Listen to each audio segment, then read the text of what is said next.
Hey guys, welcome to week 6. This week I'm going to be highlighting 3 different ways to motivate your students on a grade-wide level. The first activity I have for you is Camp Read a Lot. So you can set up your classroom like you're camping with tents and a pretend campfire. The students will be able to lay in the tents all day and read.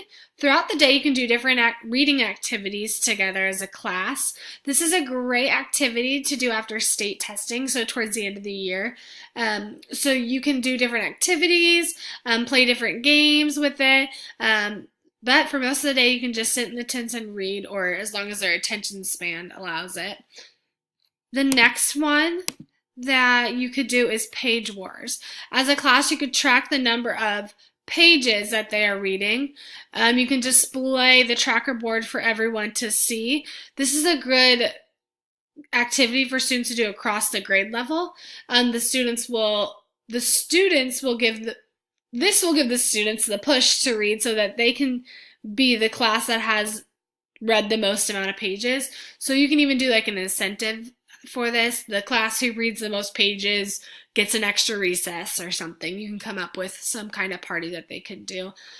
Students love competition, and I know that my students, that's their number one motivator, is competing against one another.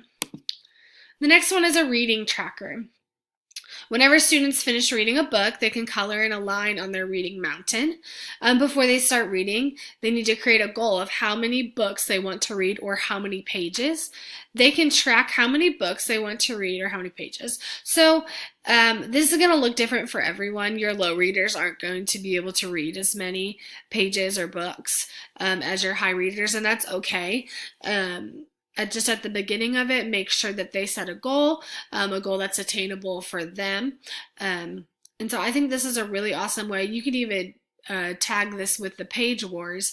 You could have them track how many pages they're reading, because I know my students do best when they can see their improvement and know that they're learning and that they are gaining information.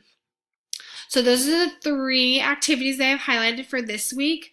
Next week we have spring break. So as we are on spring break next week, I want you to be thinking about one source that you would like to implement as a grade level and what you would like to do better to help motivate your students to read on a grade level wide.